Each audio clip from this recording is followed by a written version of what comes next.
We're reminded once again, Tucker, that we are unfortunately being led by leaders who are selfish and short-sighted and don't care about the American people. They are leading us further and further into war without understanding one of the most basic tenets and characteristics of war, which is it is unpredictable. Once that first shot is fired, once that first punch is thrown, the predictable nature of things, you can plan for things, but it by nature becomes unpredictable.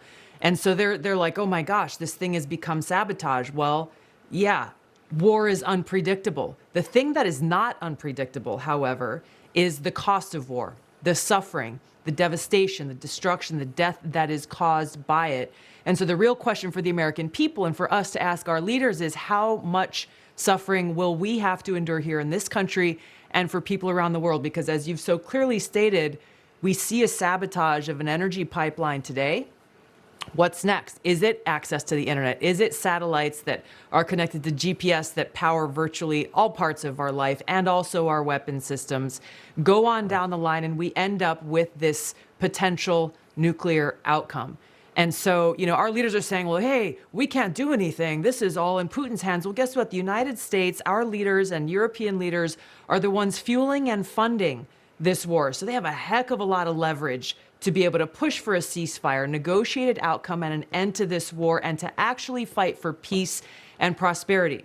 And we need to know that if they're not doing that, and they aren't right now, then what they are doing is pushing for more destruction, more war, and therefore a lack of peace and prosperity and more suffering for us and people around the world.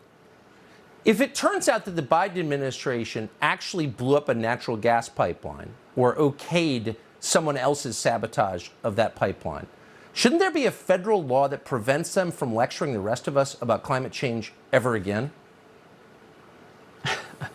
I don't have the evidence of who was responsible for this. There will be consequences if that is ever found out.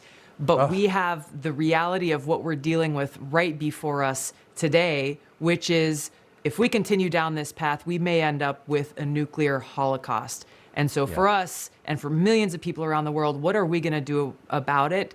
We've got to call on our leaders to actually take a stand and fight for peace, fight for prosperity, fight for our future.